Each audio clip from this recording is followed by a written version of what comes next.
लोग अच्छा पढ़ने और अच्छा लिखने वाले को काबिल कहते हैं, जबकि काबिल वो है जो अच्छा सोचे और अच्छा बोले। मोमिन वही होता है जो नाकामी पर गमगीन ना हो और ना जीत पर गरूर करे।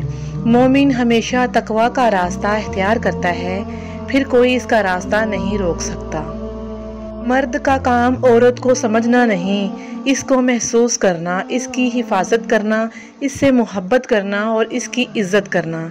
ये बातें औरत को मुश्किल से मुश्किल हालात में भी जीने का हौसला देती हैं। जब तुम नमाज नहीं पढ़ते तो ये मत सोचो कि वक़्त नहीं मिला, बल्कि ये सोचो कि तुमसे ऐसी कौन सी खता हुई है कि अल्लाह ने तुम्हें अपने सामने खड़ा करना भी पसंद नहीं किया।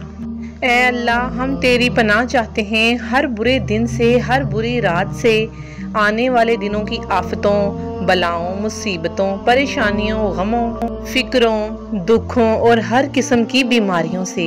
ऐ अल्लाह, हमको हर लम्हे अपने हिफ्ज़ो ईमान अता फरमा। आमीन। ताला ने मेरे दिल में एक बात डालकर मुझे बहुत तसल्ली दी कि वो लोग तेरे काबिल नहीं थे जिनको मैंने तुमसे दूर किया।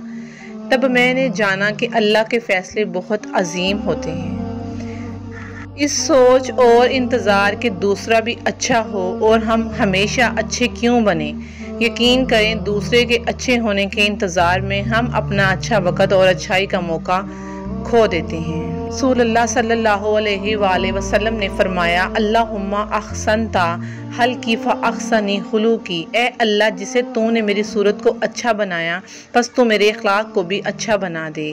ये जो तुम्हारा नफ्स है, तुम अगर इसे खैर में मसरूफ़ नहीं कर लेते तो ये तुम्हें शर में मसरूफ़ कर लेगा। ए इंसान, तू कितना खुशकिस्मत है कि कुरान पाक में अल्लाह ताला तुमसे बात करता है।